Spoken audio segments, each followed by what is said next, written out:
and the wheel keeps on turning.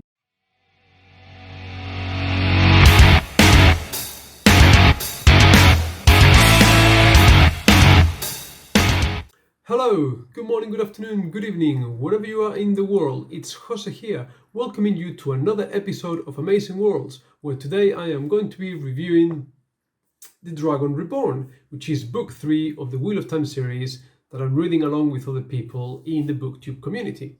So what we have here is just a straightforward, right where we left, a continuation of the action from book 2. I think this review is going to be quite spoiler heavy, so if you haven't read it or if you're thinking about reading it, I don't know, maybe this video is not for you, I don't know. Obviously, it's a big book. I'm just going to talk about some main key plot points and pet peeves that I've got, or impressions that I've got about the book. So I'm hoping I'm not going to spoil very much, but anyway, book 3 originally published in 1991. And Rand, our main protagonist, has been named the Dragon Reborn, the person that is going to save the world in the final battle against the Dark Lord, the Dark One, but destroy the world in the process. I don't know, but he's gone. He's disappeared. He's gone. He doesn't appear in the book until the very end. And Moraine, the Aes Sedai, the magic wizard woman that is sort of guiding him and his friend Perrin and a few others, they're just following after him. They just follow him in the land. They just follow him. Right. So that's one side of the story. The other side of the story, we have the girls who were training to be Aes Sedai. So Elaine, Egwene, Nynaeve. They are taking Matt, who, as you know, was heavily injured at the risk of death. They take him back to Tar Valon, the city where the Aes Sedai are. Matt gets healed and he gets instructed to take a message to the Queen Morgas of Andor, who is Elaine's mum, because, right, so finally we get to understand a little bit better how the Aes Sedai, the powerful female wizards, work. So the Aes Sedai are split into different factions and they are identified by a color. So there's a white, a blue, a red, a green, all sorts of colors, and they got different personalities based on the color that they serve our faction they belong to. It's a bit strange, it's not very well explained, but anyway, that's what it is. And turns out there is a black, the Aja, they call the Aja, A-J-A, the Aja, the faction, where the black one, the evil ones that apparently no one believed they existed, but they do, and they've run away, they've betrayed the Aes Sedai, and they've run away with some magical artifacts, all 13 of them, because 13 is a mystical, magical number with properties in this world. Anyway, so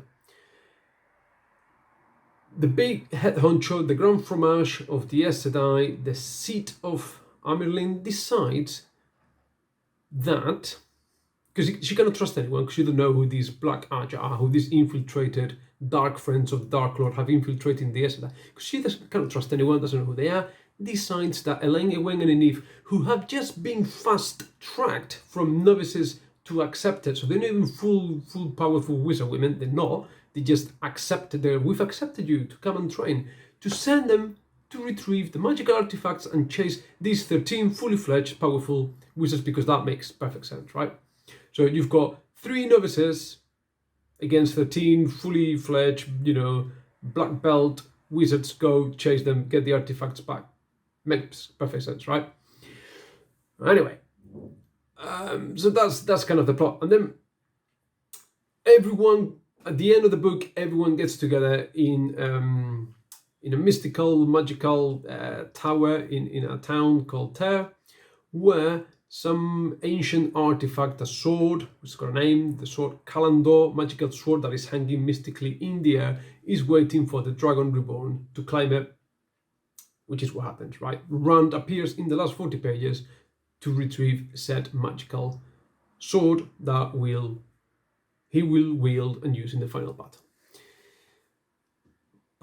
Positives about the book. Finally, we get a bit more of a character study on Matt. Matt, who I didn't care for in the first 2 books because he just wasn't introduced, he wasn't fully fledged. We get to spend a bit more time with Matt, and that is an interesting part of the story. It was good. However, it grounded on me Because for whatever the reason that it never goes explained, Matt is lucky. Matt is so lucky that he goes around taverns playing dice, and the dice mystically turn, and magically he gets all the roll. He wins all the time because he's lucky. Why is he lucky? Don't know. Never explain. He's just lucky. Whatever he does, he's lucky. Yeah. And as he's recovering from being healed from this weird dark dagger that was poisoning his mind and everything, so he's healing, he's not fully recovered. All of a sudden, Matt, who, let's remember, was a shepherd in book 1 when we meet him, defeats 2 warriors simultaneously. He fights off, like he shows off, he gets like a long staff. And the 2, I mean, trainee warriors, but these people have been training to be a warrior. Matt's just a shepherd. So the 2 warriors with swords and Matt with a quarterstaff defeats them both at the same time while recovering from near-death experience. Again, another bit of a Gary's 2 character moment there. But along the way, we spend time with him, get to know him a little bit better, get to care about him a little bit better, get to sympathize with him a little bit better, get to like him certainly a lot more than in the first 2 books. So that's all right. I could live with that. The situation with the girls is plain stupid. Plain stupid. They get captured, of course, because no chance of it. But don't worry, because in the next 10 pages they get rescued. Rand appears at the end. Oh God, Rand's appearance. Okay, so we get to Tare, which is, like I said, this town in the south. Anyway, mystical, magical tower, sword hanging in the air, mystically, magically. Ron appears to claim it. Turns out, okay, the Dark Lord, who hasn't fully awakened yet, think about Sauron sitting in Mordor, whatever type thing. Well, he's got like his sort of commanders, generals, major minion characters, the Forsaken. There are 13 Forsaken. I mentioned 13 was an important number here. Where the Forsaken, one of them turns out to be the ruler of Tare. He's their ruler. Anyway, so when Rand appears to steal the sword, this Forsaken dude goes, I'm here, I knew you were coming, whatever. I'm gonna kill you. Fair enough, is what evil people do. But like every bandit-reading evil people do, instead of killing Rand straight away, allows him to take the sword and then fight him, and guess what happens?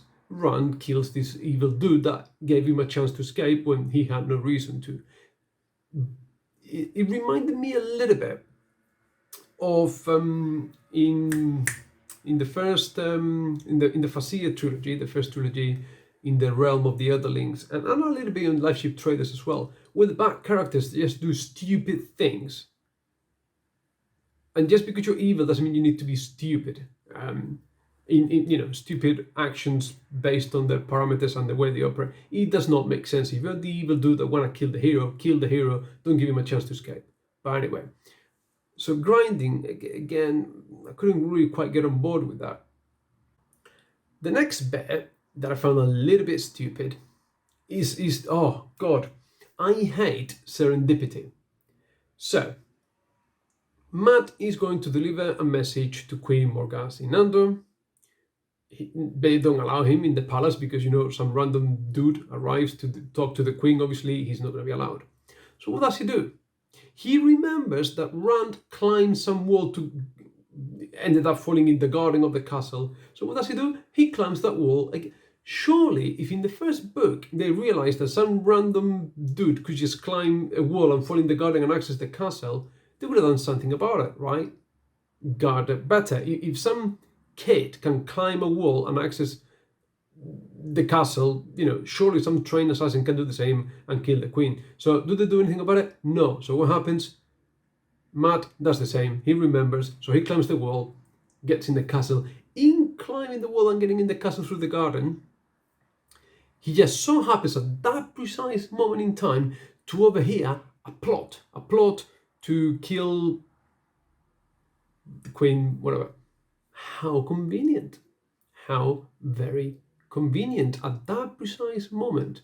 No half an hour before, no half an hour later. Just as Matt, one of the heroes main characters of the story is passing by, he hears that, and quite convenient. Hate it. I hate it. And I hate the fact that these characters, I mentioned in the last review of the second book, they are devoid of any agency. They are, I don't know how it's pronounced, tavern. It means that destiny guides them. No matter what they want to do, whether they want to be or not, they want to go or not, they want to stay or not, they are willed to do stuff because they are tavern, because it's their destiny. The wheel is weaving this pattern with the... And it's just, I think it's poor writing.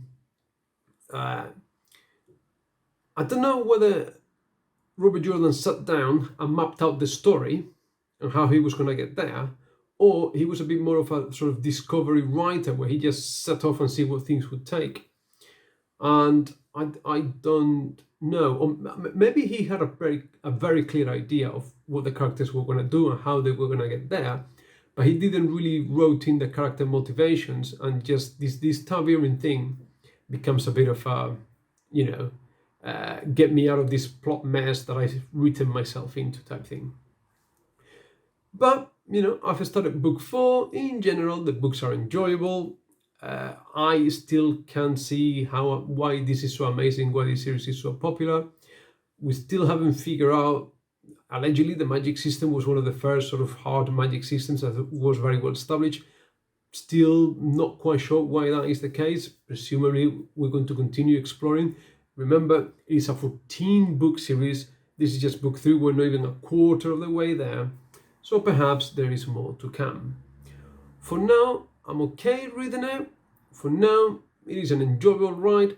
This is the book where the repetition of Robert Jordan gets really grinding. Nynaeve is a really annoying character who keeps tugging at her braid.